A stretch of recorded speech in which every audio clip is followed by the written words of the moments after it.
Hello students, welcome to my channel.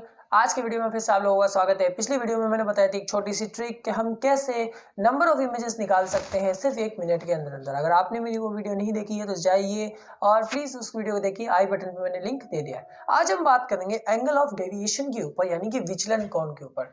ठीक है, angle of deviation ये क्या होता है, चलिए देखते हैं। एंगल ऑफ डेविएशन क्या होता है, पहले इसको समझते हैं और फिर इसकी एक अच्छी सी ट्रिक बता दूंगा कि 1 मिनट के अंदर अंदर कैसे क्वेश्चंस करते हैं। चलिए, विचलन कोण। So now what we do, सबसे पहले समझते हैं कि आखिर ये होता क्या है। हमने एक प्लेन लिया, एक मिरर ले लिया, प्लेन मिरर, ओके, यानी एक समतल दर्पण हमने लिया। और ये तो पिछले मैंने बेसिक रूल्स बताए हैं। अगर आपको नहीं पता बेसिक रूल क्या होते हैं तो आई बटन पे मैंने लिंक दे दिया है, वहां पर मैंने पूरे बेसिक रूल्स के बारे में डिस्कस किया हुआ है। तो जैसा कि हम जानते हैं ये होती है नॉर्मल, यानी कि अभिलंब, ये हो गया आई, ये हो गया आर। लेकिन विचलन कोण, डेविएशन और एंगल ऑफ डेविएशन किसको कहते हैं कि जब कोई प्रकाश की किरण यानी कि रे, जब कोई रे अपने पथ से हट जाती है, यानी कि अपने मार्ग से हट जाती है, तो उसके बाद जो एंगल बनता है वो एंगल कहलाता है एंगल ऑफ डेविएशन, विचलन कोण, जिसको डेल से लिखा जाता है। ठीक है, ये कोई ज़्यादा हाई कॉम्प्लेक्स नहीं है, हमारे लिए कॉम्प्लेक्स कॉन्सेप्ट नहीं है। इसको थोड़ा सा समझ सकते हैं कि जो रे अपनी पोजीशन से यानी कि अपने पथ से हट जाएगी तो उसको हम, उसके बाद जो एंगल बनेगा वो एंगल ऑफ डेविएशन कहलाएगा।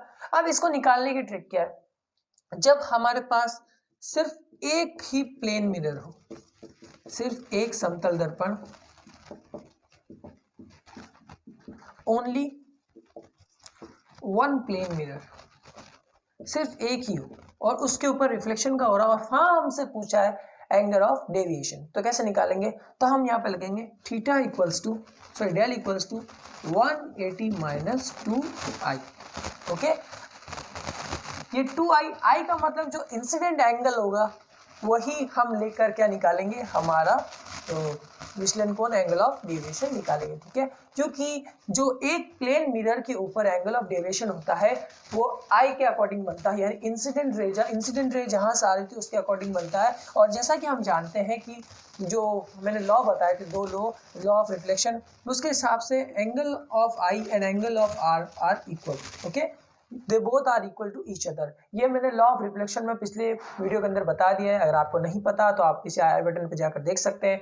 अब हम जानते हैं कि दोनों एंगल्स क्या होते हैं, बराबर होते हैं। इसका मतलब चाहे इसकी जगह मैं आई रखूं या आर रखूं, उससे फर्क नहीं पड़ता। तो चलिए 1 मिनट के लिए मैं मानता हूं कि हमारा जो इंसिडेंट एंगल है वो है 30 डिग्री, तो हमारा एंगल ऑफ डेविएशन कितना होगा, del equals to 180 minus 2 into 30, then 180 minus 60, then 180 minus 60 कितना हो गया, 120।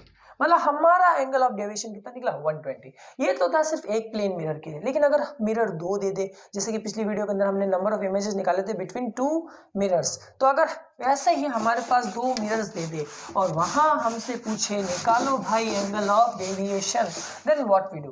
तो अब हम क्या करें, जैसे हम मान लेते हैं हमारे पास एक 2 मिरर दिया, ठीक है, ये रे एकदम से ऐसी आई, तो ये तो इस वक्त यहाँ के लिए तो इंसिडेंट होगी, फिर यहाँ के लिए ये इंसिडेंट हो गया और फिर ये यहाँ बन गई।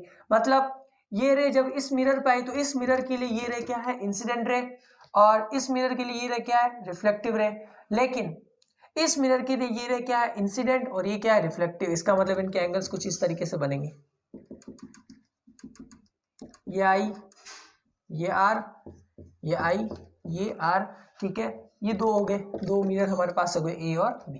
ठीक है, आप इसका एंगल में मान लेता हूँ डेल 1 और इसका कितना हो जाएगा, डेल 2। सिंपल सा है, ज्यादा कॉम्प्लेक्स नहीं है। मैं इसको करने का छोटा तरीका बता देता हूँ। फिर इसको निकालने का सिंपल तरीका है angle of deviation between 2 mirror. Angle of deviation between 2 mirrors is क्या होगा, यानी कि 2 समतल दर्पण के मध्य विचलन कोण। चलिए भाई साहब अभी निकालते हैं कैसे, del equals to 360 minus 2 theta. 360 minus 2 theta. और ये कैसे पॉसिबल है, मतलब 360 तो समझ में आ गया, क्योंकि जब एक प्लेन मिरर होता है तो उसके लिए हम एंगल कितना लेते हैं 180, तो दूसरे के लिए भी कितना हो जाएगा 180, दोनों मिला के तो कितना हो गया 360। ओके, ये थीटा कैसे हो गया, पहला एंगल के लिए अगर मैं बात करता हूँ, पहले एंगल के लिए मैंने थीटा लिया तो दूसरे एंगल के लिए मैंने क्या ले लिया, थीटा ले लिया।